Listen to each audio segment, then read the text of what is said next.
Praise the lord. Praise the lord. Hallelujah. మరొకసారి అందరం గట్టిగా హల్లెలూయా. దేవుని యొక్క అతి పరిశుద్ధమైనటువంటి శక్తి కలిగిన ఉన్నతమైన నామమునకు హృదయపూర్వకమైన స్తుతులు స్తోత్రాలు చెల్లిస్తూ మరి యొక్క 4వ మాసంలో సైతం 3వ పరిశుద్ధ పునరుత్థాన దినములు మీతో కలిసి వాక్యాన్ని ధ్యానించేటటువంటి ఆధిక్యత దేవుడు మొట్టమొదట కలిగచేసినందుకు దేవునికి హృదయపూర్వకమైన స్తుతులు స్తోత్రాలు చెల్లిస్తూ ఆహ్వానించినటువంటి అయ్యగారికి అమ్మగారికి సంఘస్థులందరికీ నా యొక్క వందనాలు తెలియజేస్తున్నాను. సరాసరి వాక్య ధ్యానంలోనికి వెళ్దాం. చిన్న ప్రార్థనతో. పరిశుద్ధమైన దేవా మా తండ్రి, పరిశుద్ధ గ్రంథంలో నుండి నాయన తెలివి లేని, జ్ఞానము లేని, మూర్ఖపు మాటలు మాట్లాడుతున్నటువంటి ఒక వ్యక్తి దగ్గరికి వచ్చి నీవు మాట్లాడుతున్నటువంటి మాటలన్నీ కూడా జ్ఞానము లేని, తెలివి లేని, మూర్ఖపు మాటలు కనుక నువ్వు మాట్లాడిన ఏ మాట కూడా అవి సత్యమైనవి కాదు, అసత్యమైనవని అతని మనోనేత్రములను మా మనోనేత్రములను కూడా ఈ సమయంలో నీ మెల్లనైనటువంటి స్వరము ద్వారా తెలియచేయమని యేసుక్రీస్తు నామములో తండ్రిని వేడుకొంచున్నాము స్వామి. ఆమేన్. పరిశుద్ధ గ్రంథంలో నుండి క్రైస్తవులకు ఎవరికి కూడా తెలియనటువంటి ఒక వ్యక్తి యోబు గారు. యోబు గారు తన జీవితంలో సమస్తము కోల్పోయిన తర్వాత మొదటి రెండు అధ్యాయాల్లో మాత్రమే అతడు నోటి మాట చేతనైనను దేని చేతనైనను పాపము చేయలేదు, ఇచ్చినోడే తీసేసుకున్నాడు, యెహోవా ఇచ్చాను, యెహోవా తీసుకోలేను, తల్లి గర్భములో నుండి దిగంబరిగా వచ్చాను, తిరిగి నేను దిగంబరిగానే వెళతాను. ఇక్కడి వరకు బాగుంది. కానీ 3వ అధ్యాయం నుంచి 37వ అధ్యాయం వరకు ఎప్పుడైతే తన ముగ్గురు స్నేహితులు వచ్చి అతన్ని దర్శించి అతనిలో ఉన్నటువంటి తప్పును ఎత్తి చూపించడానికి ఎంత ప్రయత్నం చేస్తున్నా ప్రయాసపడ్డా, నీకు ఇలాంటి పరిస్థితి రావడానికి గల కారణము ఒకటి ఏంటి అంటే నీవు దేవుని దృష్టిలో ఏదో నేరం చేశావు, ఏదో దోషం చేశావు, దేవునికి ఇష్టం లేని ప్రవర్తన నీలో ఏదో ఉంటే తప్ప దేవుడు నీకు ఇలాంటి పరిస్థితి కలగచేయడు అని ముగ్గురు స్నేహితులు ఎంత అతనికి చెప్తున్నా అతడు ఆ మాటలు పట్టించుకోకుండా 3వ అధ్యాయం నుంచి పలకకూడనటువంటి మాటలు పలుకుతాడు. ఎలాంటి మాటలు పలుకుతాడో ఇంతకుముందు వచ్చినప్పుడు మీకు జ్ఞాపకం చేశారు. తను పుట్టిన దినమును కూడా శపించాడు. తల్లి గర్భము నేను బయటికి రాకుండా మూయబడి ఉండిన మేలు, ఇలా అనేక రకాలు అనగా మాట్లాడకూడనటువంటి మాటలన్నిటిని కూడా మాట్లాడుతూ 14వ అధ్యాయానికి వచ్చేసరికి ఏమంటాడంటే నరుడు అనే మాటను ఉపయోగిస్తాడు. మళ్ళీ మనుషుడు అన్న మాట ఉపయోగించాడు. నరుడు మరణించిన తర్వాత ఆ వ్యక్తి మరలా బ్రతకగలడా? క్రైస్తవులో మరణించిన తర్వాత మరలా బ్రతకగలడా అంటే మరణము తర్వాత నరునికి మరణము లేదు, జీవితం లేదు అన్నటువంటి మూర్ఖపు మాట మాట్లాడటమే కాకుండా వారు లేవరు, వారిని ఎవరు కూడా లేపజాలరు అన్న మాట మాట్లాడతాడు. యోబు గ్రంథం 14వ అధ్యాయం కాస్త ఈ రోజున మీరు మనస్సు పెట్టి శ్రద్ధగా మీరు వినాలి.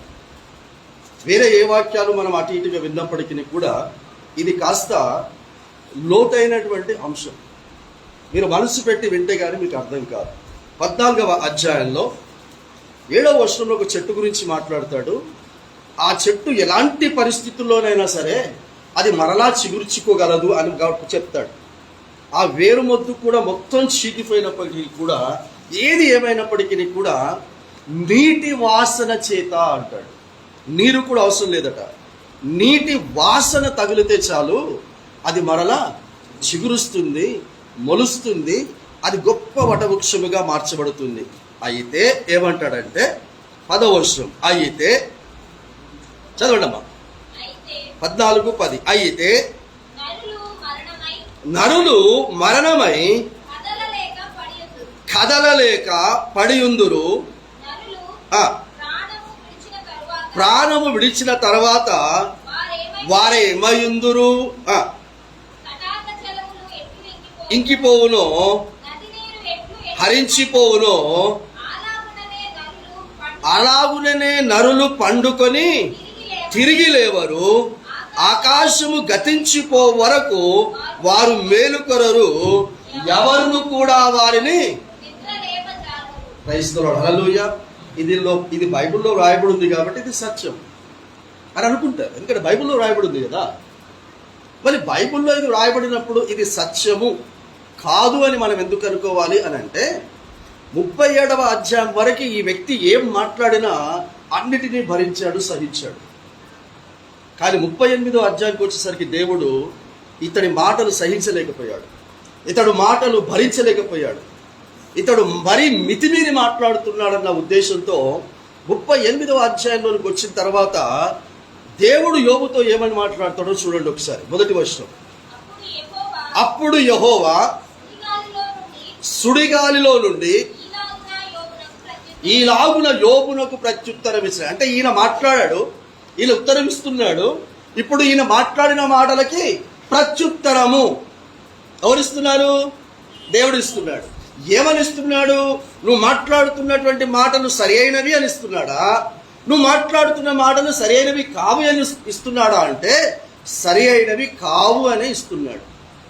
అంటే ఒక వ్యక్తి మరణము అనేటటువంటి నిద్ర ద్వారా ఈ లోకమును విడిచిపెడితే నువ్వు ఏమన్నావు అని అంటే వారు నిద్ర లేవరు అని అన్నావు. దానితో పాటు ఇంకేమన్నావంటే వారిని ఎవరు కూడా నిద్ర లేపరు అని అన్నావు.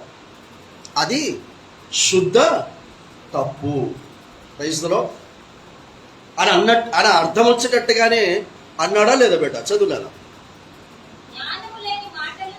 జ్ఞానము లేని మాటలు చెప్పి ఆలోచన చెప్పుచు చెరుపుతున్న వీడు ఎవడు? క్రైస్తవులో ఆ రోజు యోబుకు మాత్రమే కాదు నాన్న, ఈ రోజున నేను వచ్చిన ప్రతిసారి ఇలా ఎందుకు మాట్లాడుతూ ఉన్నాడు, ఇలా ఎందుకు మాట్లాడుతున్నాడు అని మీకు ప్రశ్న రావచ్చు. చివరి దినాలలో పరిశుద్ధాత్ముడు ఇలాగే మాట్లాడతాడు. యేసుక్రీస్తు దగ్గర ఉన్నటువంటి 12 మంది శిష్యులే కాదట, లెక్క పెట్టలేనంత శిష్యులు ఉన్నారు. అయితే ఈయన మాట్లాడేటటువంటి మాటలు వారికి నచ్చక అందరూ అతన్ని విడిచిపెట్టి వెళ్ళిపోయారు.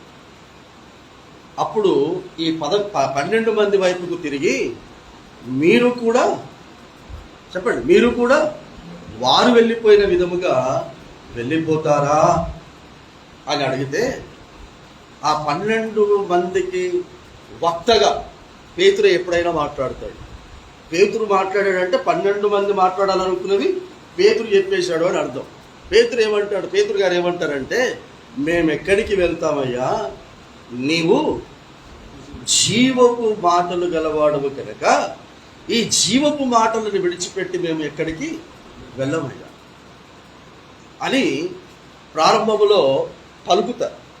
కానీ తర్వాత వారు కూడా విడిచిపెట్టి వెళ్ళిపోయారు. దేవునికి స్తోత్రం. కాబట్టి ఈ రహస్య రాకడలో గుర్తుపెట్టుకోండి, మొదటి రాకడల్లో అందరూ విడిచిపెట్టి వెళ్ళిపోయారు.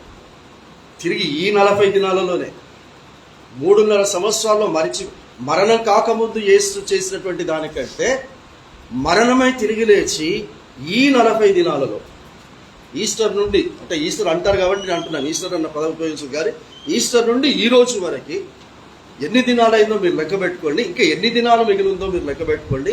ఈ 40 దినాలలోనే అసంపూర్ణులను సంపూర్ణులుగా చేశాడు. క్రైస్తవులో అసంపూర్ణులను సంపూర్ణులుగా చేశాడు. సో నీవు నేను రహస్య రాకడ అనేటటువంటి 2వ రాకడలో అసంపూర్ణులుగా ఉన్న మనము సంపూర్ణులుగా కావాలి. డబ్బు విషయంలో, ఆరోగ్య విషయంలో, మిగతా ఏ విషయంలో కూడా కాదు, నీ ఆత్మను సిద్ధపరచుకున్న విషయంలో. యోబు ఆత్మను సిద్ధపరచుకోవటానికి మాత్రమే దేవుడు ఇలాంటి పరిస్థితిని కలుగజేశాడు. యోబులో ఏ తప్పు లేకుండానే, ఏ పాపదేశము లేకుండానే, ఏ నీచమైనటువంటి కార్యాలు యోబులో లేకుండానే దేవుడు అతన్ని పరీక్షించటానికి ఇలాంటి పరిస్థితిని కలగచేశాడు అని నమ్మినటువంటి వారు ఒక్కసారి చేయలేపండి. నేను చేయలేపండి, మీరు చేయలేపండి. అతడిలో ఏ పాపము, ఏ తప్పము, ఏ నీచమైనది లేకపోయినా అతని పరిశుద్ధమైనటువంటి నీతివంతమైనటువంటి విశ్వాసమును పరీక్షించటానికే దేవుడు ఇలాంటి పరిస్థితి కలుగజేశాడు అన్న వాళ్ళు చేయలేపండి. 1 2 3 4 5 6 7 8 9 మిగతా వాళ్ళ ఆన్సర్. Thank you. మిగతా వాళ్ళ ఆన్సర్ కాదా? అటు ఇటు రెండు కాదా? మీద మీ ప్రశ్నకి సమాధానం, నా ప్రశ్నకి సమాధానం. వాళ్ళు ఏమో ఒకటి చెప్పేశారు. ఇప్పుడు మీరంతా ఏందన్నట్టు? మీ సమాధానం ఏంటి? ఎత్తనటువంటి వారి సమాధానం ఏంటి? అతడు పాపము, దోషము, నీచక్రియ చేశాడు అనేనా? లే అది కాదు ఇది కాదు మాకేం తెలియదు అన్న, మాకేం తెలియదు అన్న వాళ్ళు చేయలేపండి. చేయలేపిన ఓకే, లేపని వాళ్ళ యొక్క ఆన్సర్ ఏంటి అంటే చేయలేపరు. మీకు ఏమీ తెలియదు అంటే చేయలేపండి అంటే అది లేపరు. మరి ఎందుకు వచ్చినట్టు? ఎవరైనా మీ సొంత పిల్లల్ని, మీ కన్న పిల్లల్ని లో ఉన్న తప్పిదాలను ఎవరికైనా మీరు చెప్పుకుంటారా? అమ్మా చెప్పుకోరు కదా. మరి దేవుడు చెప్తాడా? దేవుడు కూడా యోబును తన కుమారుడుగా తనలో ఉన్నటువంటి నీచ క్రియలు చెప్పలేదు బిడ్డ, మంచి క్రియలే చెప్పాడు. అలా అని యోబు తాగుబోతూ, తిరుగుబోతూ, అబద్ధికుడు, మోసగాడు కాదు. మనలాగా ప్రార్థనాపరుడు, మనలాగా చక్కగా పాటలు పాడేవాడు, మనలాగా చక్కగా బైబిల్ చదివేవాడు, మనలాగా అన్నీ చేశాడు, బలులు కూడా అర్పించాడు. ఇవేవి కూడా దేవునికి నచ్చలేదు. ఇవేవి దేవునికి నచ్చలేదు. అతడి ప్రార్థన, అతడి బలులు దేవునికి నీచంగా కనబడ్డాయి. క్రైస్తవులో ఒకప్పుడు లూసిఫర్ గారి యొక్క ఆరాధన దేవునికి ఏ విధంగానైతే నీచంగా కనబడి అతన్ని అక్కడి నుంచి గెంటి వేశాడో, అలాగే యోబు చేస్తున్నటువంటి ఈ కార్యాలన్నీ కూడా నీచంగా కనబడి ఇతడు చేస్తున్న ఈ కార్యము నీచమైన కార్యం అని తెలియచేయటానికి అతనిలో దాగి ఉన్న అసలైనటువంటి బుద్ధి బయట పెట్టడానికే దేవుడు ఇవన్నీ చేశాడు. సాతాను వచ్చి పిల్లల్ని చంపుతానంటే దేవుడు పర్మిషన్ ఇవ్వడు బిడ్డ. నీ విశ్వాసమును పరీక్షించడానికి దేవుడు మీ పిల్లల్ని చంపుతాను అని సాతాను వచ్చి అడిగితే చంపనిస్తాడు. యోబు ప్రాణం కాదు, యోబు పిల్లల ప్రాణం కాదా? డబ్బు తీసేసుకున్నాడంటే ఓకే, ఆరోగ్యం తీసేసుకున్నాడంటే ఓకే, కానీ పిల్లల ప్రాణమును కూడా తీసేశాడు. అంత భయంకరంగా దేవుడు ఎవరిని కూడా విశ్వాసులను పరీక్షించడు. తప్పు ఉంటేనే, నీలో దేవునికి ఇష్టం లేనిది ఉంటేనే అలా చేస్తాడు. ఇప్పుడు ఈ మాట మాట్లాడింది నీచమైన మాటనే కాదా? మీరే చెప్పండి. ఎవరూ లేపడు, చనిపోయిన వారిని ఎవడూ లేపడు అని అంటే, మరి కొత్త నిబంధనలోకి వచ్చేసరికి ఈయన వేసిన ప్రశ్నలకు సమాధానము యేసుక్రీస్తు చేసి చూపించాడు. క్రైస్తవుడు అంతెందుకు, పేతురు, తబిత, దోర్కా అని 2 పేర్లు కలిగినటువంటి ఆమెను ఎందుకు లేపాడు అని చెప్పగలుగుతారు? పేతురు గారు ఈ దొర్కా లేదా తబిత అన్న ఈ బిడ్డని ఎందుకు మరణము అయినటువంటి ఆ స్త్రీని పాతిపెట్టబడక ముందే ఇంటికి వచ్చి ఎందుకు లేపాడు చెప్పగలుగుతారు? ఆవిడ మాత్రమే చనిపోతే పేతురు ఎందుకు లేపాలి? మిగతా వారిని లేపినట్టుగా కానీ మిగతా వారిని చేసినట్టుగా ఒక 2-3 సంఘటనలు తప్ప మిగతా ఎందుకు రాయలేదు? యేసుక్రీస్తు కూడా చనిపోయినటువంటి వారిని ఎందుకు లేపాడు? కారణం లేకుండా ఏది చేయడండి దేవుడు. తబితను ఎందుకు లేపాడు? లేదా దొరకని ఎందుకు లేపాడు? గుడ్. ఎవరు చెప్పారు? చూసే చెప్తున్నావా? Okay, very good. ఏది పర్లేదు, చూసి చెప్పినా ఏం చెప్పినా బాగా ఒప్పుకున్నావుగా. అపోస్తలుల కార్యం 9వ అధ్యాయంలో ఈ సంఘటన ఉంటుంది. తన సత్క్రియలను బట్టి తాను చేసేటటువంటి ధర్మ కార్యములు బహు మంచిగా దేవునికి కనబడ్డాయి కనుక క్రైస్తవులో సత్క్రియలు అంటే అర్థం ఏంటి? మంచి సత్క్రియలు అంటే సత్యము అంటే వాక్యము. యోహాను సువార్త 17:17. సత్యము అంటే వాక్యము, క్రియలు అంటే వాక్య పద్ధతి ప్రకారంగా నీ క్రియలు ఉంటే దేవుడు వాటిని మెచ్చుతాడు. అంతేకాకుండా ఆమె ధర్మకార్యాలన్నీ కూడా దేవునికి నచ్చాయి. అందుబట్టి పేతురు వచ్చి మరణమైనటువంటి ఆ బిడ్డ దగ్గర మోకాలుండి ప్రార్థన చేసి ఏం చేశాడట? తబిత లేవు అన్నాడు. అంతే, తబిత లేవు అన్నాడు. వెంటనే కళ్ళు తెరిచిందంట, పేతుర్ని చూసిందంట, లేచి కూర్చుందంట. ఈ 3 విషయాలు చెప్తాడు. ఈయనేమన్నాడు? చదవండి, యోబు గ్రంథంలో ఈయనేమన్నాడు చదవండి. అయితే నరులు మరణమై కనబడలేక పడియుందురు. 10వ వచనం, నరులు ప్రాణం విడిచిన తర్వాత వారు ఏమైపోవుదురు?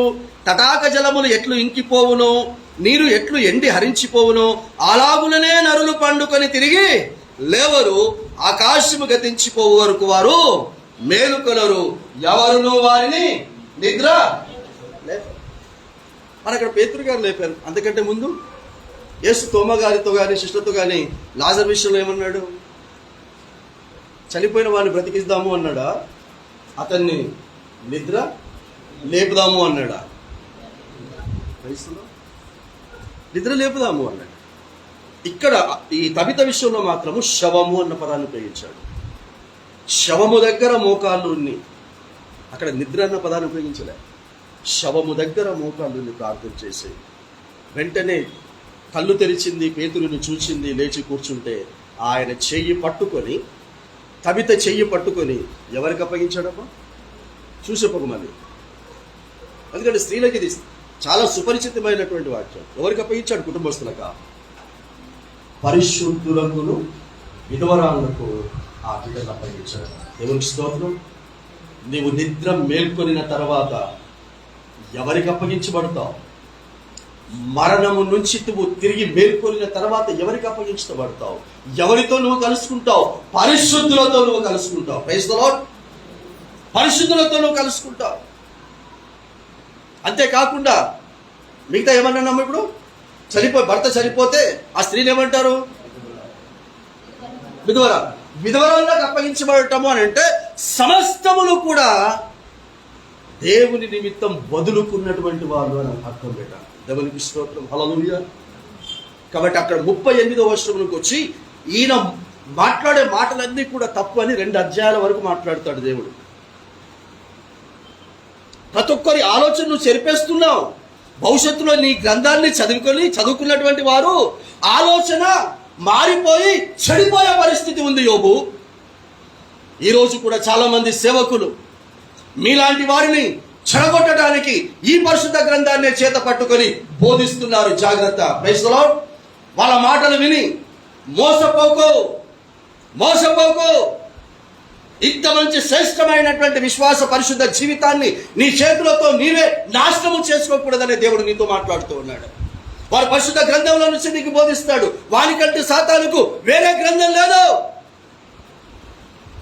దేవుడు ఇచ్చినటువంటి ఈ గ్రంథంలో నుంచి నీకు తప్పుడు బోధ చేస్తాడు.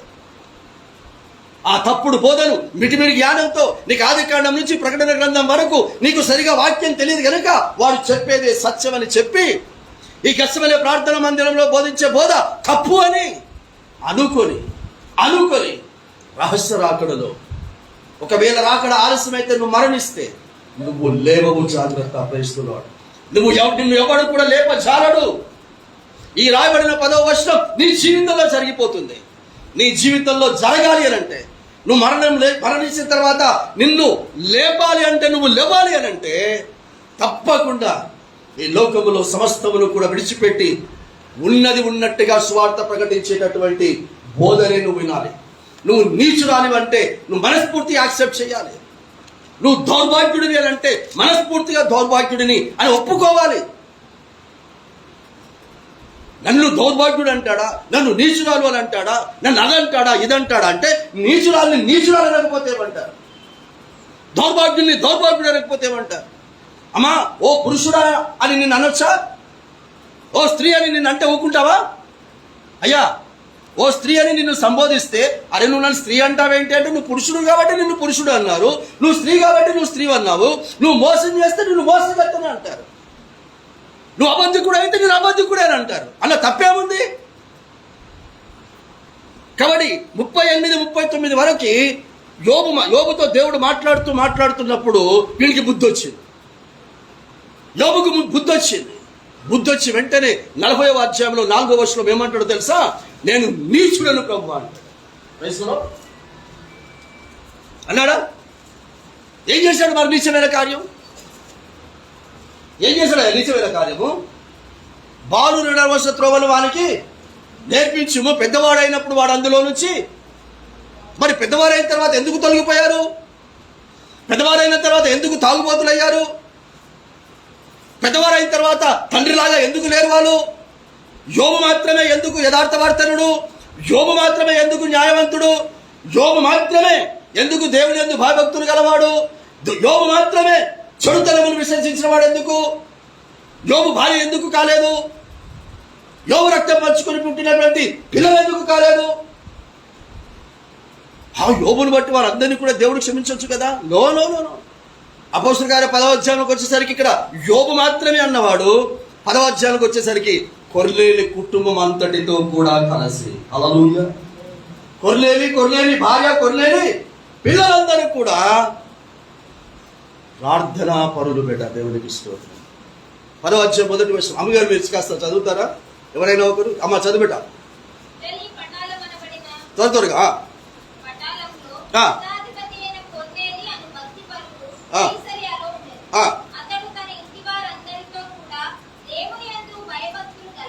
చాలు బిడ్డ, తర్వాత చదువుకో.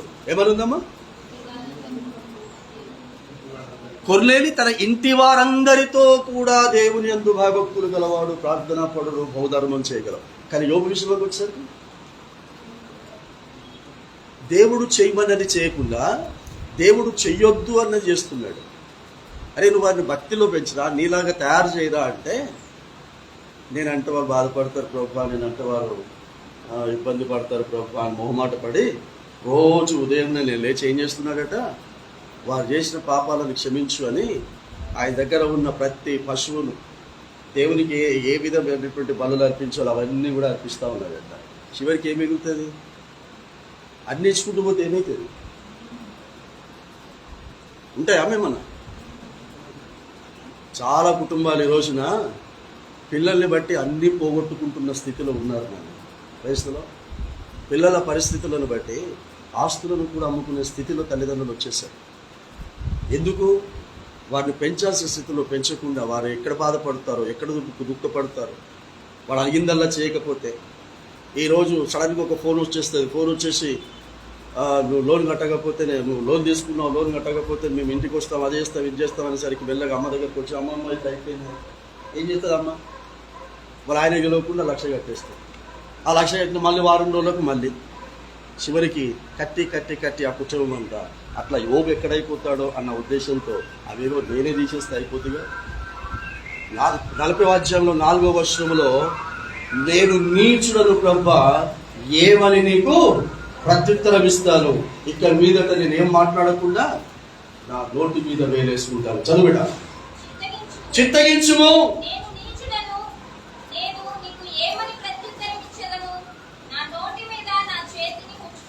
అక్కడ పాత నిబంధనలో అరే నువ్వు నీచుడవురా అనకముందే ఏం చేశాడట యోబు? నీచుడను అని ఒప్పుకున్నాడంట. కానీ ఇక్కడ నువ్వు నీచుడవు అని చెప్పినా కూడా ఒప్పుకునే మనస్తత్వం లేదు. చెయ్యకున్నా పరిస్థితులన్నిటినీ కూడా తారుమారు చేసి నీచుడు అని తెలుసుకునేటట్టుగా చేశాడు. కానీ మీ పరిస్థితులను ఏవి కూడా దేవుడు తారుమారు చేయకుండా, మీ ఆరోగ్యాన్ని అనారోగ్యంగా మార్చకుండా, మీ యొక్క కలిమిని లేమిగా మార్చకుండా, మీ పిల్లలకు ఇబ్బంది కలగకుండా చంపకుండా, మీరు చేస్తున్నవన్నీ కూడా నీచమైన కార్యాలు. జాగ్రత్త పడండి, ఒప్పుకోండి నోటితో మనస్ఫూర్తిగా. అంటే దేవుడు నాకు డైరెక్ట్గా చెప్పలేదు, వరప్రసాద్ గారు చెప్పాడు. వరప్రసాద్ గారు చెప్తే నేనెందుకు ఒప్పుకుంటాను? దేవుడు డైరెక్ట్గా వచ్చి దావీదుతో మాట్లాడా? నువ్వు వ్యభిచారం చేశావని చెప్పాడా? దేవుడు డైరెక్ట్గా వచ్చి, అరే నువ్వు ఆ నరహత్య చేశావని చెప్పాడా? నువ్వు దేనిని ఆశించొద్దురా, పొరుగు అని భార్యని ఆశించొద్దురా అంటే ఆశించావని దేవుడు వచ్చి డైరెక్ట్గా చెప్పాడా? ఎవరు వచ్చి చెప్పారు చెప్పండి అమ్మా? ప్రవక్త అయినటువంటి నాతాను గారి ద్వారా దేవుడు చెప్పాడు. అప్పుడు అన్నాడా మళ్ళాగా?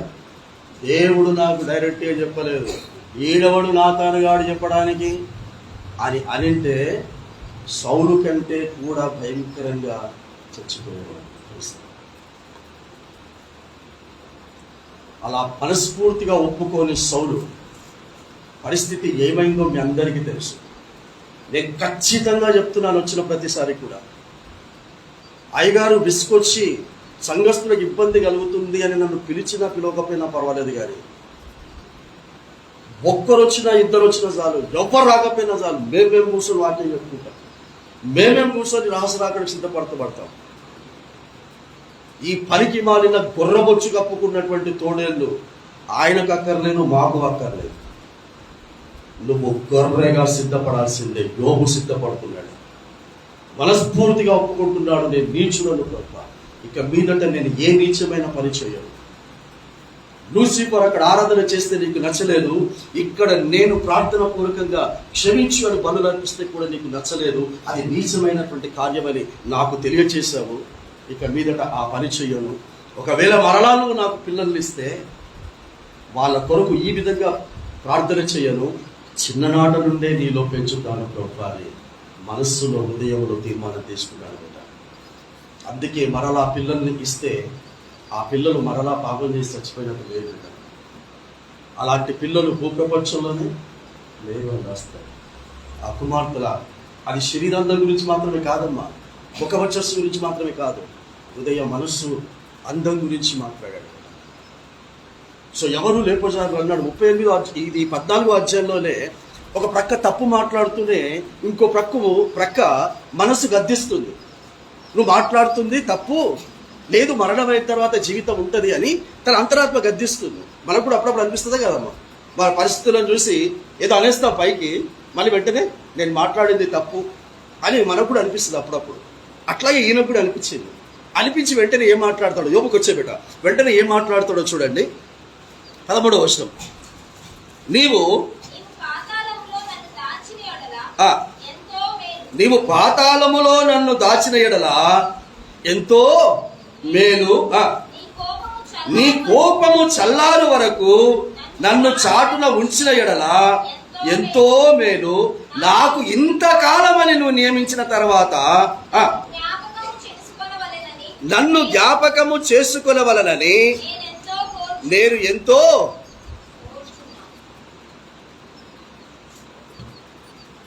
ఏం చేస్తున్నాడమ్మా? మాట్లాడింది తప్పు, అంతరాత్మ గద్దిస్తుంది. గద్దించగా ఏమంటున్నాడంటే, ప్రభువా ఒకవేళ నేను చనిపోతే ప్రభువా నువ్వు ఒక పని చెయ్యి. ఏం చెయ్యంటే పాతాళములో నువ్వు నన్ను దాచిపెట్టు.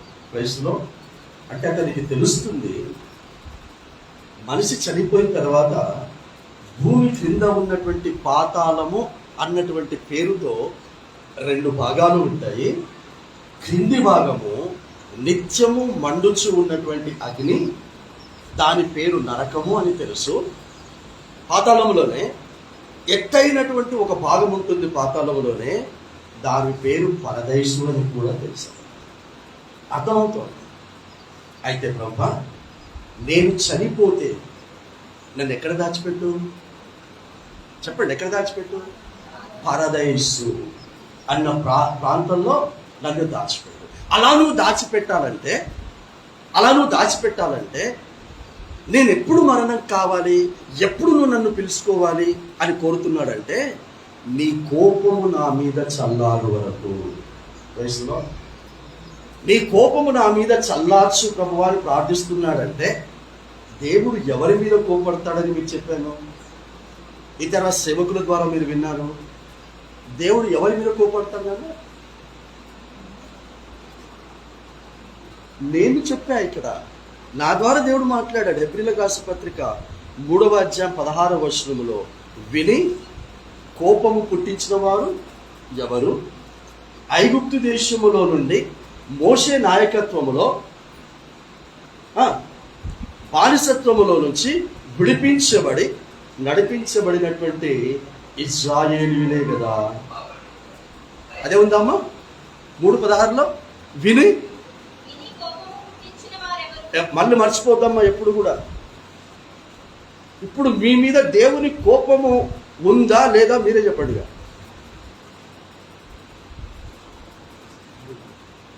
అయ్యా, నీ మీద దేవునికి కోపం ఉంది లేని నీకు తెలుసు. అంటే దేవుడు నీకు ఏది వినిపించాడో, ఏది చెయ్యొద్దు, దేని మీద నీ మనస్సు ఉండొద్దు అని నీకు వినిపించాడో దాని మీదనే నీ మనసు ఉంటే దాని మీదనే అదే నలుసుడు అదే పని నువ్వు చేస్తున్నట్లయితే దేవుడు నీ కోపంతో తిండి పెడుతున్నాడని అర్థం చేసుకో. దేవుడు కోపంతో నీకు బట్టలిస్తున్నాడని అర్థం చేసుకో. దేవుడి కోపంతో నీకు ఇల్లించాడని అర్థం చేసుకో.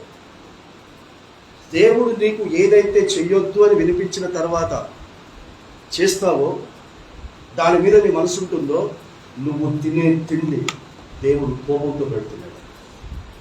నువ్వు అనుభవించే ప్రతి క్షణము కూడా దేవుని కోపంతో. నాకు సమయం లేదు కాబట్టి నేను అది చదివించడం లేదు, మీరు తర్వాత చదువుకోండి. చివరికి దేవుడు విసిగిపోయి అరణ్యములో వారిని శవాలుగా రాచేశాడట. ఎన్ని సంవత్సరాలు తిండి పెట్టాడు? ఎన్ని సంవత్సరాలు పెట్టాడు?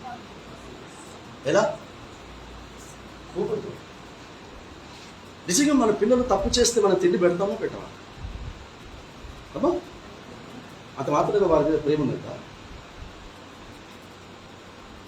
అంతర్లీనంగా ప్రేమ ఉంది, కానీ కోపమును ముఖంలో చూపిస్తాం. దేవునికి అంతర్లీనంగా మన మీద ప్రేమ ఉంది, కానీ ఎంతకాలం సహించమంటావు? ఎంతకాలం భరించమంటావు? ఆదికాండం 6వ అధ్యాయం నుంచి భరిస్తూనే ఉన్నాడు. 6వ అధ్యాయంలో కోపం మండితే తాను చేసినటువంటి ప్రతి దాన్ని కూడా ప్రచండమైనటువంటి వర్షంలో నాశనం చేశాడన్న విషయం మర్చిపోయావా? అందులో గర్భిణీ స్త్రీలు లేకపోవచ్చా? అప్పుడే పుట్టిన పిల్లలు లేకపోవచ్చా? జంతువులు పక్షులు ఏం చేశాయండి? విని కోపం పుట్టిస్తే వినిపించాడా లేదా? నోబాహు వినిపించాడు. అయినా సరే సార్ వారి బ్రతుకులను సరిదిద్దుకోవడానికి ఇష్టపడలేదు. సొదొమ గొమొర్రా పట్టణంలోకి వచ్చేసరికి లోతు ద్వారా వినిపించాడా లేదా?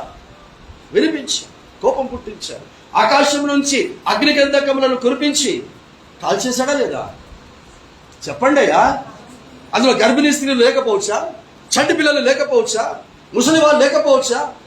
అంటే లోకు కుటుంబం మాత్రమే దేవుని యందు భయభక్తులు కలిగిన వారుగా వారు అనుకొని దేవుడు విడిపించారనుకుంటున్నారా? కాదు. ఒక్క అవకాశము నా సహోదరుని కొడుకుకు ఇయ్యండి అని అబ్రహాం ప్రార్థన చేశాడు. అవకాశం ఇచ్చాడు లోతుకు. అతని నీతి భక్తిని బట్టి కాదు. అతన్ని బయటికి తీసుకొస్తే ఆయనకు పుట్టినటువంటి పిల్లలు తండ్రి చేతని వ్యభిచారం చేసి పిల్లల్ని కంటారని దేవునికి తెలుసు. అయినా అబ్రహాము చేసిన ప్రార్థనలు బట్టి ఒక అవకాశం ఇస్తాడు. అవకాశం సద్వినియోగం చేసుకున్నాడా? సరే నా కోపమును చల్లార్చుకుంటాను. లేదా ఆ కోపము మండటం వలన నిత్య నరకాగ్నిలో చనిపోయిన తర్వాత వాళ్ళని కాలుస్తారు. అందుకే ఇక్కడ అంటున్నాడు, నీ కోపము చల్లారు వరకు ఏమంటున్నాడు బేట? నన్ను నీ చాటున ఉంచిన ఎడల ఎంతో, నీ చాటున నన్ను ఉంచుకో ప్రభు అంటే దావీదు అంటున్నాడు, అమ్మా పాపం చేసిన తర్వాత పశ్చాత్తాప ప్రార్థన చేసి క్షమించబడిన తర్వాత ఇక మరలా నేను పాపం చేయకుండానట్లు నన్ను ఎక్కడో ఒక దగ్గర ఉంచు ప్రభు అంటే ఉంచిన చోటును అంటున్నాడు, నా దాగు చోటు నీవే.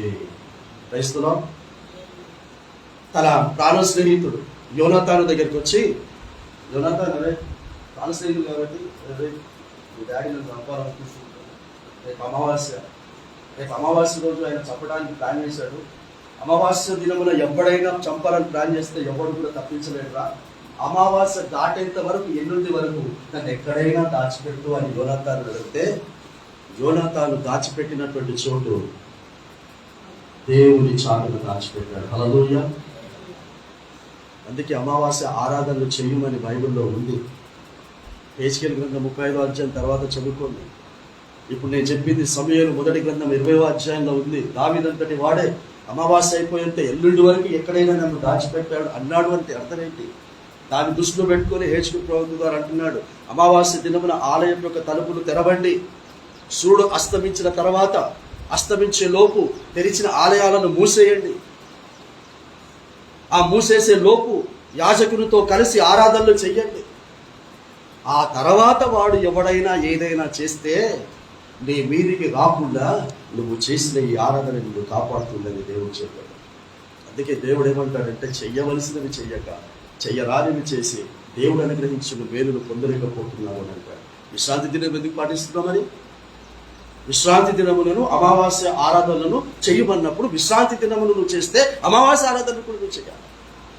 ఎవరు అమావాస్య ఆరాధన చేయకూడదంటే, ఎస్ నేను పర్ఫెక్ట్గా ఉన్నాను, హల్లెలూయా, నేను క్రీస్తు మనసు కలిగి ఉన్నాను అని నీకుగా నువ్వు నమ్మితే నీకు ఏ అమావాస్య కాదు, ఏ పున్నమి కాదు, ఏ తాంత్రిక మాంత్రిక శక్తులు కూడా నిన్ను ఏమి చేయజాలవు. ఈరోజు నేను ధైర్యంగా చెప్తున్నాను, నన్ను ఏది కూడా ఏమి చేయజాలదు. నేను అన్ని సమస్తాన్ని విడిచిపెట్టినటువంటి దేవుని కొరకు బ్రతుకుతున్న వాడిని కనుక నేను అమావాస్య ఆరాధన చేయకపోయినా, నేను విశ్రాంతి దినమును పాటించకపోయినా, నేను ఏది చేయకపోయినా కూడా దేవుడు నన్ను కాపాడుతాడు. క్రైస్తవులు కానీ అటు ఇటు కానటువంటి వారిని దేవుడు చేయమన్నవి చెయ్యాలి, దేవుడు చెయ్యొద్దు అన్నవి చెయ్యొద్దు కదా. దేవుని ఇష్టం. ఈ కోపము చల్లారు వరకు నేను ఎక్కడైనా దాచిపెట్టు అన్నాడు. అందుకే 91వ కీర్తనలో మొదటి వచనంలో, మహోన్నతుని చాటున నివసించువాడే సర్వశక్తుని నీడను విశ్రమించువాడు నన్ను చాటు పెట్టు అన్నాడు. తర్వాత నాకు ఇంతకాలమని నువ్వు నియమించిన తర్వాత నన్ను జ్ఞాపకము చేసుకున్న వల్లని నేను ఎంతో కోరుచు ఉన్నాను. దీన్నే కీర్తనకారుడు 139వ కీర్తన 16వ వచనంలో అంటాడు. ఏమంటాడు? చదివే అవసరం లేదమ్మా, చెప్పండి. ఒక పుట్టేటటువంటి వ్యక్తి గురించి రాస్తాడు కదా, నియమింపబడిన దినములలో ఒకటైనను కాకమునుపే నా దినములన్నీ నీ గ్రంథములో లిఖితములు ఆయన. ఇప్పుడు ఈయనేమంటున్నాడు? ఎంత కాలము నా వయస్సును నువ్వు నిర్ణయించావో ప్రభువా అని అర్థం. ఇక్కడ ఇంత కాలమని నీవు నియమించిన తర్వాత నన్ను జ్ఞాపకము చేసుకో. వయసులో నా బర్త్డే వద్దు ప్రభా, నువ్వు జ్ఞాపకం చేసుకోవాల్సింది నా బర్త్డే కాదు. నిన్న కూడా మా మన్మరాలు బర్త్డే ఉండే. తాత ప్లీజ్ తాత నువ్వు ఎప్పుడు నువ్వు ఉండాలి అంటే ఇక సచ్చినట్టు ఉండాల్సి వచ్చింది, ఆల్రెడీ ప్రేర్ పోకుండా. వయసులో అంటే ఉన్నాను అని అంటే ఆరాధన నేనే జరిగించాను, నేనే వాక్యం చెప్పాను. అంటే నేనే చెప్పానంటే నాలో ఉండి నా కుటుంబానికి కావాల్సినటువంటి అందరినీ సిద్ధపరుస్తున్నావు, మరి నీ కుటుంబాన్ని కూడా సిద్ధపరచుకునే విధంగా దేవుడు మాట్లాడినప్పుడు నా మన్మరాలి జన్మదిన సందర్భముగా ఇది సేమ్ ఇట్లాగే. నా కుటుంబంలో బర్త్డే లేదు, ఏ అకేషన్ అయినా వాయించడే. మీ బ్రతుకులను మార్చుకోవాలి, సరి చేసుకోవాలి. 139వ కీర్తన 13, 14 తీసుకున్నాను, 16 తీసుకున్నాను, 22, 9 తీసుకున్నాను. తెస్సలోనికీయులకు రాసిన పత్రిక 7, 14 తీసుకున్నాను, 3, 19 తీసుకున్నాను. పిల్లలు నిన్ను కన్నా తల్లి ప్రసక్తి ఉందా? నీకు రక్తం పంచిన తండ్రి ప్రసక్తి ఉందా? ఎవరి ప్రసక్తి కూడా లేదు అందులో. నా అంతరింద్రియములను కలగజేసిన వాడవు నీవే అంటాడు, తల్లి గర్భములో నిర్మించిన వాడవు నీవే అంటాడు. ఇప్పుడు 16వ వచనం చదివేట తీసి పెట్టుకున్నావు కనుక, నేను పిండములై ఉండగా నీ కన్నులు నన్ను చూశాయి, నియమింపబడిన దినములో ఒకటైనను కాకమునిపే నా దినములన్నీ నీ గ్రంథములో. యెషయా గ్రంథం 49వ అధ్యాయం మొదటి 2 వచనాల్లో నేను తల్లి గర్భములో పిండముగా ఉన్నప్పుడే నువ్వు నన్ను పిలిచావు. ఇక్కడ చూశాడు, పిలిచాడు. ఎందుకు పిలిచావు అడిగారు ఎవడైనా? అమ్మ ఎవరైనా అడిగారా? ప్రభు నేను తల్లి గర్భం పిలిచాడని పిలిచావు కదా. దేవుడు నాకు పిలుపుంటే నేను ఏదని నీ అమ్మ క్రైస్తవులో దేవుని పిలుపుంటే, అరే నిన్ను తల్లి గర్భంలో ఉన్నప్పుడు పిలిచాడురా అంటే మళ్ళీ ఇప్పుడు కొత్త పిలవాలంట. ఎందుకు పిలిచేది? మరి ఎందుకు పిలిచాడు అని అంటే తెస్సలోనికీయులకు రాసిన పత్రిక 4:17 మీరు పరిశుద్ధులగుటకు పిలువబడితే కానీ అపరిశుద్ధులగుటకు మీరు పిలువబడలేదు. అయ్యా మా పరిశుద్ధులం. ఇంకా ఇప్పటికి కూడా ప్రభా నా కాళ్ళు నొప్పి ఉంది, నాకు నడుము నొప్పి ఉంది, నాకు అది నొప్పి ఉంది, నాకు ఇది నొప్పి ఉంది. మరి వయసు రీత్యా నొప్పి రాకపోతే ఏమొస్తాయి? నువ్వు అట్టాకట్ట నువ్వు ఉండాలి, ఏ నొప్పులు లేకుండా ఉండాలి అని అంటే ఇందులో నువ్వు బలంగా ఉండు, ఇందులో నువ్వు స్థిరంగా ఉండు. ఈ వాక్య పద్ధతి ప్రకారంగా బ్రతక శాత కాదు, మమ్మల్ని పరిశాన్ చేస్తారు. అది బాగలేదు, ఇది బాగలేదు, దీని కొరకు ప్రార్థన చేయి, దాని కొరకు ప్రార్థన చేయంటే ఆ 10-15 నిమిషాలు వాక్యం ప్రకటించకుండా చేస్తున్నారమ్మా మీరు. దేవుడు మమ్మల్ని ఎందుకున్నది? సువార్త ప్రకటించడానికి మాత్రమే. Only to preach the gospel. మీకు నచ్చినా నచ్చకపోయినా మీరు సర్వలోకానికి వెళ్ళి సర్వ సృష్టికి సువార్తను ప్రకటించండి. జీవితాలను సమర్పించుకున్నటువంటి వారి కొరకు ప్రార్థనలు చేయండి. వయసులో బ్రతుకులు మార్చుకోవాలనుకుంటున్న వారి కొరకు ప్రార్థనలు చేయండి. ఆత్మను రక్షించుకోవాలనుకుంటున్న వారి కొరకు ప్రార్థన చేయండి. తలనొప్పి ఉంది, కడుపు నొప్పి ఉంది, నడుము నొప్పి, ప్రార్థన చేస్తాను, తలనొప్పి పోతుంది, మళ్ళీ రాదా? ప్రవ్వన తాగుడు అలవాటు ఉంది, తాగుడు అలవాటు ఎలా మానుకోవాలో ఆ శక్తిని నాకు దయచేయి ప్రభు. ఎలా ప్రార్థన చేయాలో నాకు నేర్పించు ప్రభు. ఇవిడ చేస్తున్నాడమ్మ ప్రార్థన. నన్ను జ్ఞాపకము చేసుకో, నన్ను చచ్చిపోయేలోపు, నేను చచ్చిపోయేలోపు, చనిపోయిన తర్వాత కూడా నువ్వు నన్ను జ్ఞాపకం చేసుకోవాలి. అందుకే చనిపోతున్నటువంటి రెండవ దొంగ అంటున్నాడు, అయ్యా నువ్వు నీ రాజ్యముతో వచ్చినప్పుడు క్రైస్తవుడు అంటే ఆయన రాజ్యంతో వచ్చేంత వరకు ఈయన బ్రతుకుతాడా? అమ్మ ఆయన రాజ్యంతో వచ్చేంత వరకు ఈయన బ్రతుకుతాడా అట ఏమర్థం? ఈ రోజు నీలాగా నేను పరిశుద్ధుడిగా చచ్చిపోతున్నానన్న నమ్మకం నాకు ఉంది. నేను చేసిన పాపాలన్నీ ఒప్పుకొని చచ్చిపోతున్నానని నమ్మకం ఉంది. నువ్వు నన్ను క్షమిస్తావని నమ్మకం నాకుంది. ఈ రోజే నా చివరి రోజు. కాబట్టి నేను పరిశుద్ధునిగా, నీతిమంతునిగా అన్ని ఒప్పుకొని విడిచిపెట్టి నేను చనిపోతున్నాను కనుక రేపటి దినం నన్ను వచ్చినప్పుడు నన్ను పరిశుద్ధునిగా జ్ఞాపకం చేసుకోగలపా, నీతిమంతునిగా జ్ఞాపకం చేసుకొని ఆ రాజ్యంలో నన్ను కూడా భాగస్థునిగా చేయాలి. ఎప్పుడైనా ఈ ప్రార్థన చేశామా? ఎప్పుడైనా ఈ విధంగా మనము అడుగులు వేసామా? ప్రశ్నించుకొని నా ప్రియ సహోదరి సహోదరుడా. డబ్బులు లేవు, డబ్బులు లేవు, డబ్బులు లేవు అంటే డబ్బులు ఇస్తే డబ్బులు ఏం చేస్తున్నావు? పిల్లలు లేరు, పిల్లలు లేరు అని పిల్లలు ఇస్తే పిల్లలు ఏం చేస్తున్నావు? అమ్మ నిన్ను సూటిగా అడుగుతున్నాను. నాకు పిల్లలు లేరు, పిల్లలు లేరు, నాకు పెళ్లి కావట్లేదు అంటే నీకు పెళ్లి చేశాడు, పిల్లల్ని ఇచ్చాడు. నీ పెళ్లి అయిన తర్వాత ఈరోజు పిల్లల్ని ఇచ్చి ఈ స్థితికి వచ్చిన తర్వాత ఆ పిల్లల గురించి నువ్వు ఏం చేస్తున్నావు? ఆ పిల్లల్ని సండే స్కూల్కి రెగ్యులర్గా పంపిస్తున్నాను. ఆ పిల్లల్ని ఈ చర్చిలో కంటిన్యూగా ఇక్కడే ఉండేటట్టుగా చేస్తున్నావా? ఆ రోజు హన్న తన కుమారుణ్ణి ఆలయంలోనే ఉండేటట్టుగా చేసింది నువ్వు చేస్తున్నావా? దేవుని ద్వారా లేదు ఇవ్వమంటే ఇచ్చిన తర్వాత వారిని భ్రష్టు పట్టిస్తారు, వారిని నరక పాత్రులు చేస్తారు, మీరు నరక పాత్రులు అవుతారు. అందుకే ఈ రోజుల్లో దేవుడు సంతానము ఇవ్వకుండా తన మనసును కఠినం చేసుకున్నాడు కదా. వయసులో నేను సంతానాలు ఇవ్వాలెందుకు, వారు ఇష్టానుసారంగా వారిని పెంచాలెందుకు, తిరిగి నా చేతులతో వారిని నరక పాత్రులుగా చేయాలెందుకు? ఎవరు బిడ్డలారా నేను మీకు చెప్తున్నది ఈ రోజున అర్థం చేసుకోండి. మిమ్మల్ని నరకములో కాల్చడానికి దేవుడు మిమ్మల్ని పుట్టించలేదు. తల్లి మనసు మార్చుకుంటుందో మార్చుకోదో, తండ్రి మార్చుకుంటాడో మార్చుకోరో, కనీసం మీరైనా సరే వారిలాగా బ్రతకకండి, క్రీస్తులాగా బ్రతకండి. ధైర్యంగా చెప్తున్నాను, ఈ అన్నలాగా బ్రతకండి. వయసులో నీ చదువు నీతో రాదు, నీ డబ్బు నీతో రాదు, నీ ఉద్యోగం నీతో రాదు, ఏది నీతో రాదు కదా. ఆయన నిన్ను జ్ఞాపకం చేసుకోవాలంటే ఆయనకు సంబంధించిన పరిశుద్ధమైన ఆత్మతో వాక్య పద్ధతి ప్రకారంగా బ్రతుకుతున్నావా లేదా అన్నది చూసే నిన్ను జ్ఞాపకం చేసుకుంటాడు. నువ్వు ఎన్ని కానుకలు ఇచ్చావు, ఎన్ని పర్యాలు అయ్యగారు చెప్తూనే ఉంటాడు, అయోగ్యంగా ఇలా పాలు పొందకండర్రా, అయోగ్యంగా పాలు పొందకండర్రా, మీకు శాపం వస్తుందర్రా, వద్దండర్రా అన్నా కూడా అందులో అట్లాగే చెయ్యేస్తారన్న. నువ్వు రొట్టె ద్రాక్షారసం కాదమ్మా నువ్వు తాగుతుంది, ఆయన శరీరమును తింటున్నావు. దీనిని తినువాడు ఎన్నటికి నీ చావకుడున్నట్లు, నిత్యము బ్రతుకున్నట్లు దాన్ని తింటున్నావమ్మా. దాన్ని తిని బయటికి పోయే చేష్టలన్నీ కూడా చావటానికి కావలసినటువంటి చేష్టలు చేస్తున్నావు. దేవుడు నిన్ను జ్ఞాపకము చేసుకోకూడనటువంటివి వాటిని చేస్తున్నావు. దాన్ని రొట్టెగా తిని దాన్ని ఇచ్చేవాడు పవిత్రుడుగా ఉండాలి, దాన్ని త్రాగేవాడు తినేవాడు కూడా పవిత్రుడుగా ఉండాలి. దాన్ని తినేవాడు అయోగ్యుడుగా ఉంటే ఏ శాపమో, దాన్ని ఇచ్చేవాడు కూడా అయోగ్యురాలిగా ఉంటే అంతే శాపం. క్రైస్తవులు మీకు ఖచ్చితంగా చెప్తా ఉన్నాను, అమ్మ నీకు కూడా ఖచ్చితంగా చెప్తా ఉన్నాను, దాన్ని తీసుకొని వెళ్ళి సంఘస్థులకు ఇచ్చేటప్పుడు మీలో ఏమాత్రం కూడా దేవునికి వాక్యానికి వ్యతిరేకమైనది మీలో ఉండటానికి వీలేదు.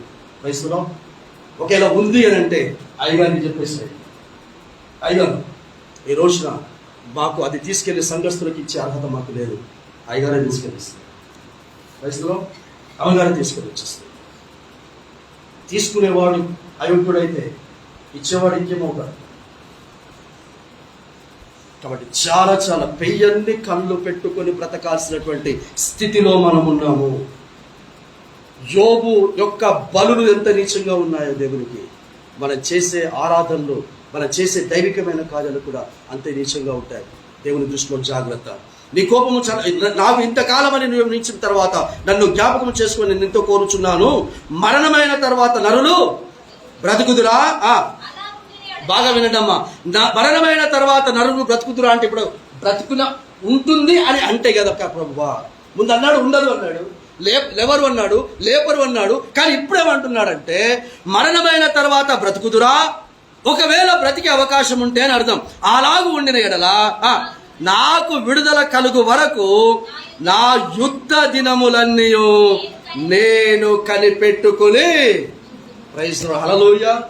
మరణమైన తర్వాత ప్రభువా బ్రతికి ఉండే అవకాశం ఉంటే దేని కొరకు కనిపెట్టుకుంటానంటున్నాడు నాన్న. అమ్మ బేటా నీ పేరే మర్చిపోయా, ఏం పేరు నాన్న? అమ్మా దేని కొరకు కనిపెట్టుకుంటానంటున్నాడు నాన్న? యుద్ధ దినముల కొరకు కనిపెట్టుకుంటానంట. క్రైస్తవులో ఈ యుద్ధ దినముల కొరకు కనిపెట్టుకుంటానన్న దాన్ని నూతన నిబంధనకు వచ్చేసరికి యాకోబు పత్రిక 1:12 శోధనను సహించిన వాడు ధన్యుడు. క్రైస్తవులో యుద్ధ దినముల కొరకు కనిపెట్టుకుంటాను అని అంటే నీకెప్పుడు ఎలాంటి శోధన వచ్చినా దాన్ని జయించడానికి కనిపెట్టుకొని ఉండాలి. క్రైస్తవులో ఈ రోజున ఈ వాక్యం నువ్వు వింటుండగా నువ్వు ఏం తప్పు చేసావో నీకు అర్థమవుతావు. ఏ తప్పులో నువ్వు ఉన్నావో నీకు తెలుస్తా ఉంది. ఆ తప్పును మరలా చేయొద్దని నీకు అనిపిస్తా ఉంది. అవునా? దాన్ని జయించాలంటే ఏం కావాలి చెప్పండి మేడం. దాన్ని జయించాలంటే ఏం కావాలి? ఏం అక్కర్లేదు. ఒకటి ఏ వాక్యమునైతే నువ్వు వింటున్నావో దానిని ఆ శోధన సమయంలో ధ్యానించు. హల్లెలూయా. ఇక్కడ ఏదైతే నువ్వు ఈ రోజులో విడిచిపెట్టాలనుకుంటున్నావో వినండి బిడ్డ, ఏదైనా సరే అది నీకే తెలుసు కనుక. ఇక నేను మరలా చెయ్యొద్దు అని అనుకుంటున్నావు, మరలా చెయ్యబోతున్నటువంటి ఆ సమయంలో నా నోట నుండి వచ్చిన శాపము అన్న మాటను గుర్తుపెట్టుకో. ప్రస్తుతం నువ్వు శాపగ్రస్తులు కాబోతున్నావు, నువ్వు సర్వనాశనం కాబోతున్నావు, నీ కుటుంబం సర్వనాశనం కాబోతుంది అని నీకు గుర్తు చేసుకుంటే నువ్వు అపాపం చేయగలుగుతావు. ప్రస్తుతం నువ్వు అపాపం చేయవు. ఒకవేళ అలాగూ ఉండిన ఎడల ఏమన్నాడు బిడ్డ? అలాగూ ఉండిన ఎడల హల్లెలూయా. నీవు గనక తప్పు చేయకుండా నిన్ను నువ్వు జాగ్రత్త పరుచుకుంటే బిడ్డ ఒకరోజు నిన్ను చెప్పండి, ఒకరోజు నిన్ను పిలుస్తాడు. తల్లి గర్భములో పిలిచిన వాడు ఒకరోజు నిన్ను పిలుస్తాడు. ఏమని పిలుస్తాడో తెలుసా? మీ పేర్లు పెట్టి పిలవాడు, నా పేర్లు పెట్టి పిలవాడు. ఏ ఆత్మచేత ఈరోజు వాక్యం వింటున్నావో, ఏ ఆత్మచేతనైతే నీ బ్రతుకును మార్చుకొని ఒక మంచి ప్రవర్తనతో నువ్వు జీవించాలనుకుంటున్నావో ఆ ఆత్మను పెట్టి నిన్ను పెళ్లి కుమార్తెగా పిలుస్తాడు. క్రైస్తవం ఆత్మయు పెళ్లి కుమార్తెయు రమ్ము. హల్లెలూయా.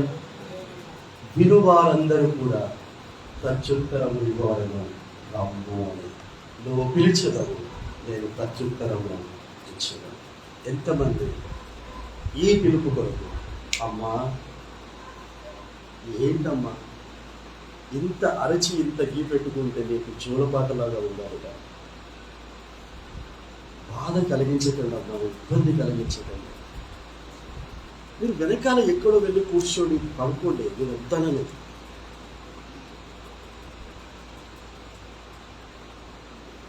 నువ్వు ఏమన్నాడో నాకు అర్థం కావట్లేదు. నీకు ఎలా నిద్ర వస్తుంది? నువ్వు నరకంలో కాల్చబడబోతున్నావు తల్లి అని చెప్తే నీకు నిద్ర ఎట్లా వస్తుందమ్మా? ఇక్కడ ఉన్న మనము కాల్చబడబోతున్నాం బేటా.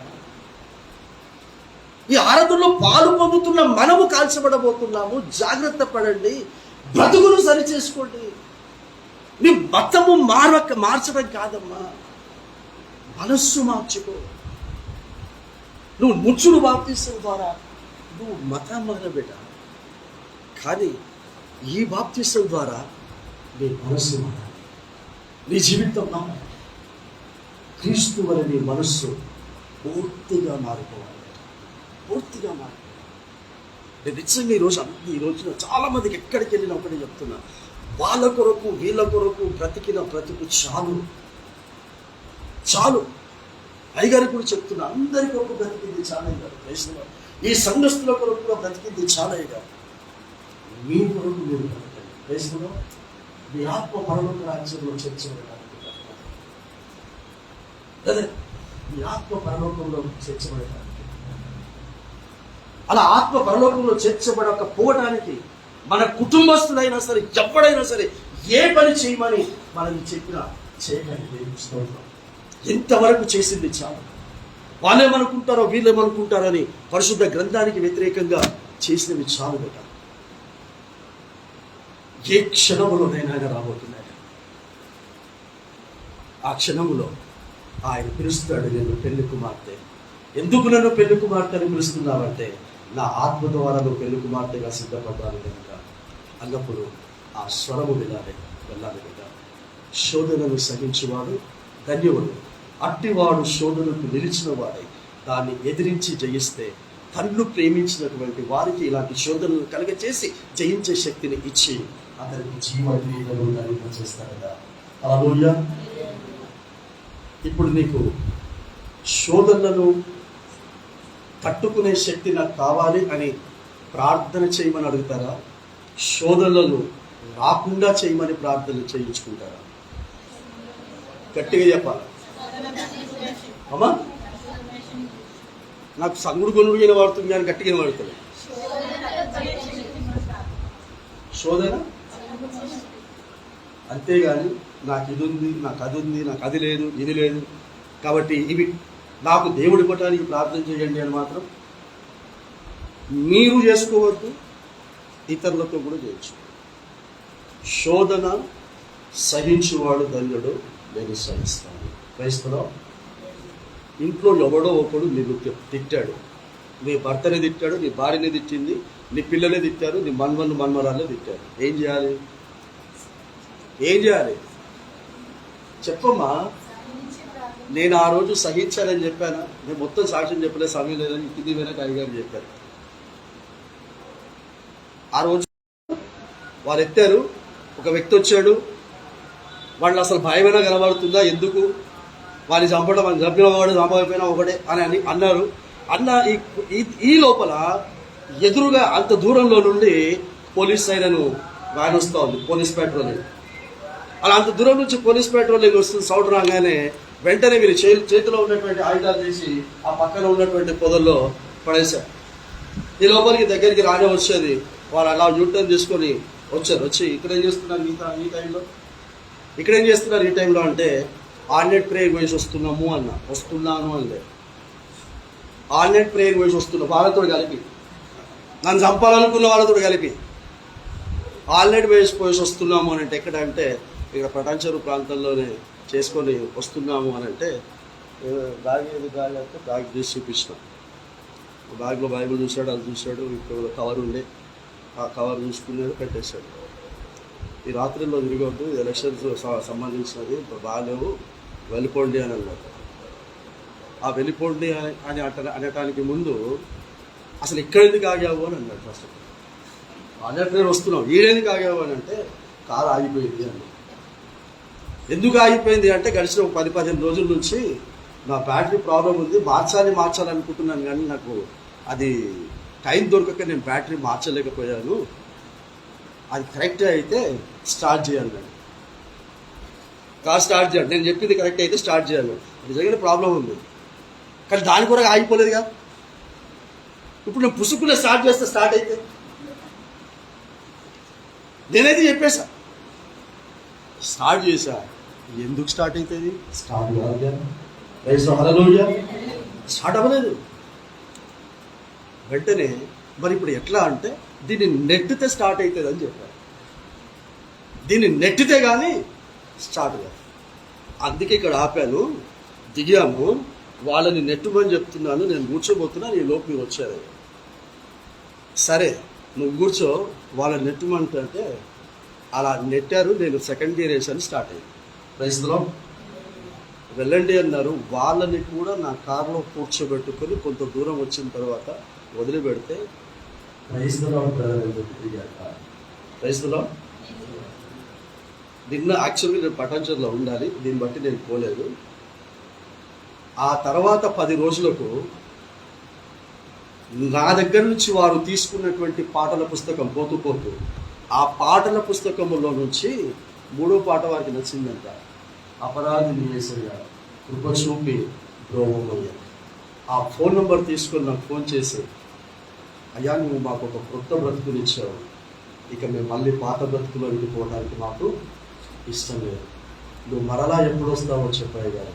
మేము వస్తాము. మరలా వస్తే ఎందుకు వస్తారు? సంపనీకే కదా. అంత మరలా వస్తామంటున్నారు చంపటానికంటే. చంపటానికి కాదయ్యా, మేము చచ్చిన తర్వాత బ్రతకటానికి వస్తామయ్యా. మేము చచ్చిన తర్వాత ఆయన మమ్మల్ని పిలిస్తే ఆ పిలుపుకు ప్రత్యుత్తరం ఇవ్వటానికి మేము రావాలనుకుంటున్నాము అని అంటే, ఇప్పుడు ప్రస్తుతానికి నేను ప్రేయర్ మీటింగ్కి వెళ్తున్నాను, వీర్పేరు ప్రాంతంలో, మీరు రాగలరా అన్నాను. ఎంతసేపట్లో మీరు వెళ్తారు అని అంటే, ఒక 1/2 అవర్లో నేను ఇక్కడ నుంచి బయలుదేరి నేను వీర్పేటకి వెళ్ళేసరికి 1.5 hour అవుతుంది, మీరు రావచ్చు అని అంటే, మీరు లొకేషన్ పెడితే మేము వస్తామంటే, నాకంటే ముందు లొకేషన్లో ఉన్నారు. వయసులో నాకంటే ముందు లొకేషన్లో ఉంది. ఆ వాక్యము చెప్పుతున్నంతసేపు గట, వాక్యము దేవుడు మాట్లాడుతున్నంతసేపు 1 minute కూడా వారి కళ్ళలో నుంచి నీరు కారటము ఆగిపోలేదు. 1 నిమిషం కూడా వాళ్ళ కళ్ళ నుంచి నీరు కారటం ఆగిపోలేదు. ఆ కన్నీటిలో నేను అనుకున్నాను, వారు బాల్యము నుండి చేసిన పాపాలన్నీ కూడా దావీదును కొట్టుకొని పోయినట్టుగా కొట్టుకొని పోయారని నమ్మాను, విశ్వసించాను. ఇదే సాక్ష్యం మీ జీవితంలో దేవుడు చూడాలని ఇష్టపడుతున్నాను. ఆ రోజు నేను చంపబడ్డా నాకు మీరే, కానీ నన్ను చంపకుండా, వారి చేతుల్లో చంపబడకుండా ఎందుకు బ్రతికించాడు దేవుడు అంటే, ఈరోజు మనం ధ్యానించిన వర్తమాన ప్రకారంగా వారు చనిపోయిన తర్వాత బ్రతకటానికి నన్ను బ్రతికించాడు. క్రైస్తవులో ఎంతమందికి మీరు చనిపోయిన తర్వాత బ్రతకాలలేదు? చేసిన లేపిన వారు మీరున్న చోటని నిలబడండి. లేపిన వారు మాత్రమే, వారు లేచిరని మీరు మీతో చేయలేకుండా లేపితే మాత్రం బాగుండదు. నేను చాలా strict. Very good, God bless you. Bible కింద పెట్టేసాడమ్మా. కింద అంటే కాళ్ళ దగ్గర కాదు, కాస్త దూరం పెట్టుకోండి. అమ్మ మనస్ఫూర్తిగా చిన్న ప్రార్థన నీ హృదయంలో చేసుకోండి. కన్ను మూసుకోండి. లేచిన వాళ్ళు మాత్రమే మనస్ఫూర్తిగా 2 చేతులు జోడించండి. 2 చేతులు జోడించి, అమ్మ 2 చేతులు జోడించి అన్నారు, ఎత్తి కాదు. జోడించి అంటే ఇలా 2 చేతులు జోడించి చిన్న ప్రార్థన. బయటికి వినబడుతుంది నీ ప్రార్థన. నువ్వు ఏ తప్పు చేస్తావో ఒప్పుకో, ఏ మూర్ఖ స్థితిలో నువ్వు ఉన్నావో ఒప్పుకో, ఏ నీచ స్థితిలో నువ్వు ఉన్నావో ఒప్పుకో, మనుషుల ముందు ఏ కలరిస్తున్నావో ఒప్పుకో. నా మాట కొన్ని కఠినంగా ఉన్నప్పటికీ పర్వాలేదు, నువ్వు ఈరోజు క్షమించబడాలి. క్రైస్తవులు హల్లెలూయా, క్షమించబడాలి. దొంగ క్షమించబడిన విధంగా, యోబు క్షమించబడిన విధంగా మీ అందరి పక్షంగా మీరందరూ మనసులో ప్రార్థన చేసుకోండి. నేను ఘోరమైన పాపిని ప్రభు, ఘోరమైన తప్పిదాలు చేశాను. ఈరోజు కూడా ఆలయములో నీకు నీచురాలిగా నేను కూర్చున్నాను, నీకు నీచుడిగా ఆరాధనలో పాలు పొందాను ప్రభు. దయచేసి ఆ రోజు పటాన్చెరు నుంచి వస్తూ ఉంటే ఆ 2 దొంగలను దర్శించి పశ్చాత్తాప కన్నీరు కార్చి రక్షించుకున్న విధంగా నన్ను రక్షించు ప్రభు. నేను రక్షించబడ్డానన్న భ్రమలో నేనున్నాను, నేనే రక్షించబడ్డానన్న భ్రమలో ఉన్నాను. నా కుటుంబస్తులు ఇంకా రక్షించబడలేదు అన్న వారి కొరకు తపన పడుతున్నాను. దయచేసి నన్ను క్షమించు ప్రభువా, దయచేసి నన్ను క్షమించు. ఈ మధ్యాహ్నం నా చివరి దినమైతే, లేదా నీవే వచ్చే సమయం అయితే నన్ను జ్ఞాపకం చేసుకో ప్రభువా. నా చివరి దినము అయ్యే లోపు నేను పరిశుద్ధురాలిగా భూస్థాపితం అవ్వాలి, నీతిమంతురాలిగా భూస్థాపితం కావాలి ప్రభువా. నామకార్థ క్రైస్తవురాలిగా భూస్థాపితం కాకూడదు. అలా అవుతే నీ స్వరాన్ని నేను వినలేను, అలా అవుతే నేను తిరిగి బ్రతకలేను ప్రభువా, తిరిగి బ్రతకలేను. నేను తిరిగి బ్రతకాలి. ఇదే నీ ప్రార్థన ఉండాలి బిడ్డ, ఇదే నీ ప్రార్థన ఉండాలి. ఎండ వేడి చాలా ఉంది, నాకు అర్థమవుతుంది. ఇంతకంటే భయంకరమైనటువంటి వేడినిచ్చే నరకాగ్ని బిడ్డ, దేవునికి స్తోత్రం. దాన్ని తట్టుకోలేవు, దాన్ని భరించలేవు. పరిశుద్ధుడమైన దేవా, నీ ప్రియ బిడ్డలు మనస్ఫూర్తిగా తండ్రి తమను తాము ఒప్పుకుంటున్నారు, తమను తాము పశ్చాత్తాపడుతున్నారు. నాడు దావీదు గారు, నాడు యోబు గారు, నాడు పౌలు గారు, మేమందరము కూడా ఒప్పుకుంటున్నాము. ఈ రోజున మా చెయ్యిని శరీర రక్తములో అయోగ్యులుగా కాదు నాయన, మా క్రియల్లో ప్రచురము చేస్తాము తండ్రి. అయోగ్యులు అంటే తాగుబోతులు అనుకున్నాం, అయోగ్యులంటే తిరుగుబోతులు అనుకున్నాం, అయోగ్యులంటే సినిమా చూసేవాళ్ళు అనుకున్నాం. కానీ అయోగ్యులు ఎవరంటే నీ మరణ పునరుత్థానమును ప్రచురము చేయని వారే అయోగ్యులు తండ్రి. ఆ విధముగా యోగ్యులుగా నీ మరణ పునరుత్థానమును నోటితోనూ నాలుకతోనూ ఈ శరీరంలో మంచి ప్రవర్తనతోనూ ప్రచురపు చేసేటటువంటి విధముగా అందులో చేయవేయటం కాకుండా నేను మరలా వచ్చే వరకు పరలోకములో ద్రాక్షరసము త్రాగు వరకు మరలా త్రాగనన్నాం. అక్కడ త్రాగుతాం ప్రభా, అక్కడ మరలా త్రాగే అర్హతను సంపాదించుకునే విధముగా నన్ను మనందరినీ కూడా సిద్ధపరచున్నాను. ఈ దీనదాసుడిని 2004వ సంవత్సరంలోనే గాంధీ హాస్పిటల్లో మరణించాల్సినటువంటి పాపిగా మరణించి నాయన 20 సంవత్సరాలు నరకములో కాల్చబడుతూ ఉండవలసినటువంటి ఈ దీనుల్ని, ఈ దరిద్రుల్ని, ఈ పాపిని జ్ఞాపకం చేసుకున్నావు తండ్రి.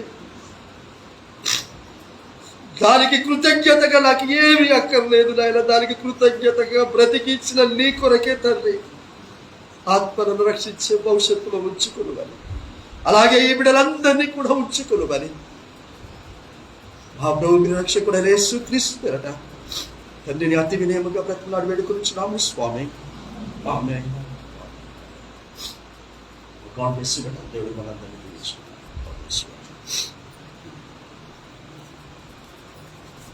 మోకరిద్దాం.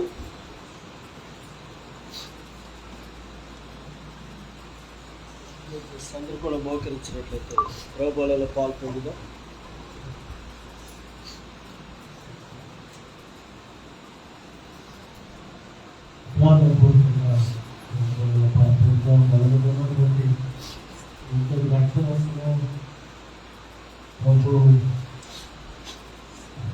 మానవాళి చూసినటువంటి జ్ఞాపకం చేస్తుంది.